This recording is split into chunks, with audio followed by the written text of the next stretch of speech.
BFM Bourse, l'écho du monde.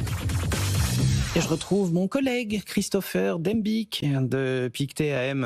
Christopher Dembicq qui anime accessoirement quand même TPI, la masterclass, tous les vendredis. Bonjour Oui. Christopher. Bonjour, comment vas-tu ? Ça va très très bien. On pleuvait un petit peu sous les publications d'entreprise, on a plu aussi sous les indicateurs européens ce matin avec des chiffres de confiance, des chiffres d'inflation. Qu'est-ce que vous retenez de tout ça ? Le panorama européen n'est pas très mauvais. Quand on regarde, finalement, on a une très bonne nouvelle qui est vraiment le redémarrage de l'économie allemande. Il faut le rappeler, il y a à peu près un an de cela, on avait un plan de relance de 1 000 milliards d'euros. Alors l'Allemagne met toujours beaucoup de temps à le dépenser. Il a commencé à être affecté à l'économie simplement fin 2025. Mais toutes les statistiques allemandes, en tout cas quasiment toutes les statistiques allemandes qui sont publiées depuis le début de l'année sont plutôt positives. On voit ce renforcement de la croissance. Et on anticipe, nous, une croissance à 1,5% cette année en Allemagne. C'est très bien après quand même 3 ans de stagnation économique. Ça, c'est le premier point. Les pressions inflationnistes en zone euro restent dans tous les cas extrêmement contenues. C'est un autre élément qui est important et qui est bien sûr important pour la Banque centrale européenne.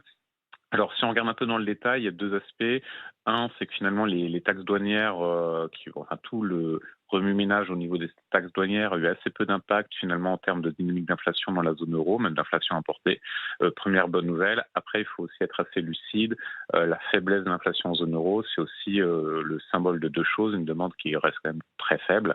Ça reste un point noir. Et bien évidemment aussi des hausses de salaire qui sont plutôt limitées, en tout cas sur la partie Europe occidentale. Donc, mais malgré tout, on reste quand même, il faut le reconnaître, sur un panorama 2026 qui est déjà meilleur qu'en 2025. Et c'est essentiellement quand même cette bonne actualité du côté allemand qui est la très bonne nouvelle qui devrait se confirmer sur toute l'année. Ce qui explique aussi d'une certaine manière, Christopher, que ce soit un petit peu une situation de grand calme sur les taux et sur l'échange. On s'est vraiment rivé sur un niveau d'équilibre là, sur l'euro-dollar du côté d'un 18. Puis on voit que les taux, gentiment, reculent. Là, par exemple, 3,24 pour le 10 ans français, 2,69 pour le 10 ans allemand. Donc on est typiquement dans cet environnement-là, c'est-à-dire c'est calme et pour l'instant assez peu volatile.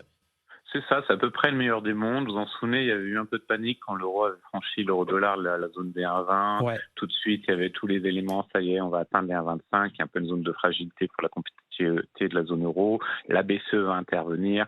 Bon, finalement, et c'est toujours le problème avec les taux de change, c'est que les prévisions sont souvent quand même très erronées sur le taux de change. Là, on se rend compte, comme vous le dites à juste titre, on est sur une zone de stabilité qui est plutôt bonne pour l'économie européenne, puisque on peut débattre, mais le taux de change optimal en zone euro, il est souvent calculé entre 1,17 et 1,20, donc on est pile au bon niveau. Sur le côté obligataire, effectivement, même du côté de la France, on voit que les taux longs diminuent très fortement, on revient même à des niveaux d'avant dissolution, donc c'est plutôt très positif. La dynamique est très clairement européenne. Donc c'est vraiment le meilleur des mondes en Europe, et avec des indices en plus boursiers qui tiennent, même si c'est vrai qu'il y a quelques compartiments qui sont un peu en difficulté, mais ça c'est le cas un peu partout.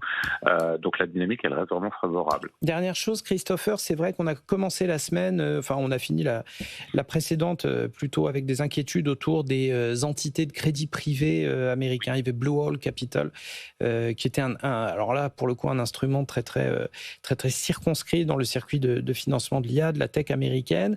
Ils ont dû fermer des fonds. Fermeture de fonds, tout de suite, ça met des boutons à la plupart des intervenants de marché. Globalement, le problème a été vite circonscrit pour le moment. Oui, les circonscrits, ça ne veut pas dire que ce n'est pas un sujet de long terme. Oui. C'est vrai qu'il y a une petite opacité, mais est-ce qu'aujourd'hui il va se poser à court terme? Probablement pas. Il y avait aussi une grande explication, c'est que beaucoup de ces fonds côté américain est adossé au logiciel. Vous l'avez évoqué précédemment avec votre intervenant de Montpensier. C'est vrai qu'on a eu le secteur du logiciel coté qui est en difficulté. Bien sûr, le non coté n'est pas épargné automatiquement. Je crois qu'on a des chiffres de JP Morgan qui nous disent qu'on a jusqu'à 15% de l'allocation de ces fonds qui est en général sur le logiciel. Donc il y a eu cet effet-là aussi qui n'est pas négligeable. Moi, je reste prudent à long terme, c'est-à-dire qu'à court terme, je pense que c'est endigué, il faut être assez limpide. À long terme, moi j'ai un petit problème sur les niveaux de valorisation, sur le fait que les fonds se vendent entre eux, donc c'est jamais extrêmement sain. Et après, à savoir quel est l'impact systémique. Mais c'est plus des questions à ce stade qu'avoir des réponses sur quel peut être l'effet vraiment à long terme. Ça peut être, comme à l'heure actuelle, très rapidement endigué. Merci Christopher Dembicq, Pictet AM, et on vous retrouve demain pour la masterclass.